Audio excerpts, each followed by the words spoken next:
আমরা যেটা কোনোদিন কলকাতা কর্পোরেশনে হয়নি, আমরা প্রায় 700 কোটি টাকার বিভিন্ন প্রকল্প জলের উপরে আমরা এবছর এমফাসাইজ দিচ্ছি। যেরকম আমাদের ধরুন দুটো বড় একটা অলরেডি কাজ শুরু হয়ে গেছে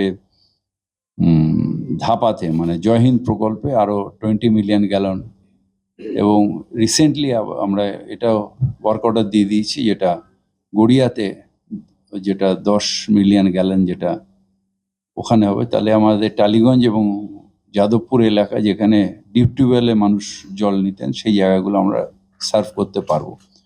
এছাড়াও কলকাতায় বিভিন্ন জায়গায় প্রচুর বুস্টার পাম্পিং স্টেশন এবং পাইপলাইন, পুরনো পাইপলাইনগুলো সব চেঞ্জ করা,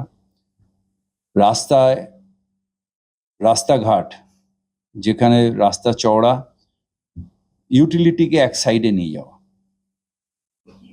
সেগুলোকে পেভার দিয়ে ঢাকা বা ইটের কালো ব্লক দিয়ে, আর বাদ বাকিটা আমরা ম্যাস্টিক, মেকানিক্যাল ম্যাস্টিক, কিংবা এখন যেটা আমরা প্লাস্টিক টেকনোলজি এটা নিয়েছি সেটা করা যাবে। এই কাজগুলো আছে। আমি ডেফিনেটলি যেদিন বাজেট আমার বক্তৃতা থাকবে লাস্ট দিন, তারপরে আবার একদিন প্রেস করে আমি ডিটেলসটা বলে দেবো, কিন্তু হাউসে বলার আগে প্রেসে বলাটা ঠিক না। ধন্যবাদ জানাই আমাদের পৌরসভার, আমাদের যারা কর্মচারী রয়েছেন, যারা কালেকশন করছেন, অ্যাসেসমেন্ট ডিপার্টমেন্ট। আমি বারবার নিয়ে তাদের মিটিং করেছি এবং তারা একটা অদ্ভুত কাজ করেছে। একদম পার্সোনাল কন্ট্রাক্টে গিয়ে মানুষের কাছ থেকে বকেয়া কর বসে থেকে বুঝিয়ে তাদের নিয়ে এসছে। শুধু এই পদ্ধতিটা করে প্রায় 600 কোটি টাকা, 650 কোটি টাকা আমরা, যেটা অনেক দিন ধরে ডিসপিউট পড়েছিল, সেটা আমরা গিয়ে নিয়ে করতে পেরেছি। সুতরাং এইটা আমরা চালু রাখবো যাতে, এবং সেই কর্মচারীরা যারা এটা করতে পারবে তাদেরও একটা আমরা পুরস্কার দেবো। সুতরাং ন্যাচারালি আমাদের ইনসেন্টিভ না, তাকে একটা সম্মান দেওয়া। সবসময় টাকা দিয়ে ইনসেন্টিভ দিয়ে হয় না, আমরা সবাই সম্মান চাই, টাকার থেকেও বেশি মানুষ সম্মান চায়, সেই সম্মান দেওয়া। আপনি সব আজকে তো আমার কালেকশন, এক্ষুনি যা বাজেট ধরলাম, কালেকশন তো এক্ষুনি আসবে না। কালেকশনও যেরকম আমরা রাজস্ব যেরকম ধরছি আর এটা ধরছি, খরচাটা ধরছি, দুটোই তো সাইমেলটেনিয়াসলি হবে। সুতরাং ওটা তো ন্যাচারাল এম্বার্গো থাকে, যে আমার যেরকম আস্তে আস্তে কালেকশন হবে সেরকম আস্তে আস্তে খরচা হবে। আজকেই যদি কেউ বলে আমার সবকিছু এক্ষুনি করে দিতে হবে, সেটা তো হবে না। আমার যেভাবে হয় কালেকশন আসবে সেইভাবে আমাদের খরচা হবে। শুধু এম্বার্গো তো ন্যাচারাল এম্বার্গো থাকে, সে তো আপনার সংসার, আমাদের প্রত্যেকের সংসারেও তাই থাকে। মাসের প্রথম দিকেই আমি সব পারচেস করতে পারি না, আস্তে আস্তে আমাকে প্ল্যানিং করে সংসার চালাতে হয়। ঠিকভাবে আমাদের একটা বড় সংসার চলে তাই ভাবে। আমরা যেটা কোনোদিন কলকাতা কর্পোরেশনে হয়নি, আমরা প্রায় 700 কোটি টাকার বিভিন্ন প্রকল্প জলের উপরে আমরা এবছর এমফাসাইজ দিচ্ছি।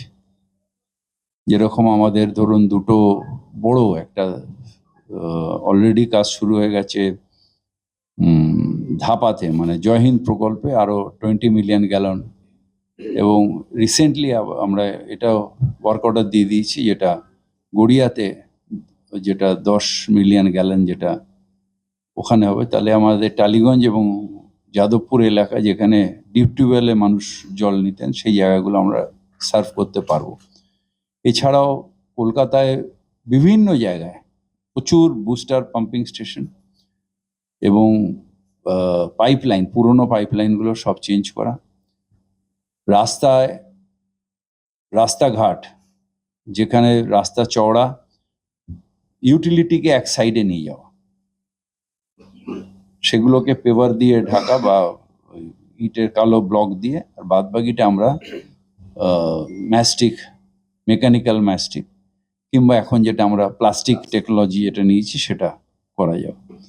এই কাজগুলো আছে। আমি ডেফিনেটলি যেদিন বাজেট আমার বক্তৃতা থাকবে লাস্ট দিন, তারপরে আবার একদিন প্রেস করে আমি ডিটেলসটা বলে দেবো, কিন্তু হাউসে বলার আগে প্রেসে বলাটা ঠিক না। ধন্যবাদ জানাই আমাদের পৌরসভার, আমাদের যারা কর্মচারী রয়েছেন, যারা কালেকশন করছেন অ্যাসেসমেন্ট ডিপার্টমেন্ট, আমি বারবার নিয়ে তাদের মিটিং করেছি এবং তারা একটা অদ্ভুত কাজ করেছে। একদম পার্সোনাল কন্ট্রাক্টে গিয়ে মানুষের কাছ থেকে বকেয়া কর বসে থেকে বুঝিয়ে তাদের নিয়ে এসছে। শুধু এই পদ্ধতিটা করে প্রায় 600 কোটি টাকা, 650 কোটি টাকা আমরা, যেটা অনেক দিন ধরে ডিসপিউট পড়েছিল, সেটা আমরা গিয়ে নিয়ে করতে পেরেছি। সুতরাং এইটা আমরা চালু রাখবো যাতে, এবং সেই কর্মচারীরা যারা এটা করতে পারবে তাদেরও একটা আমরা পুরস্কার দেবো।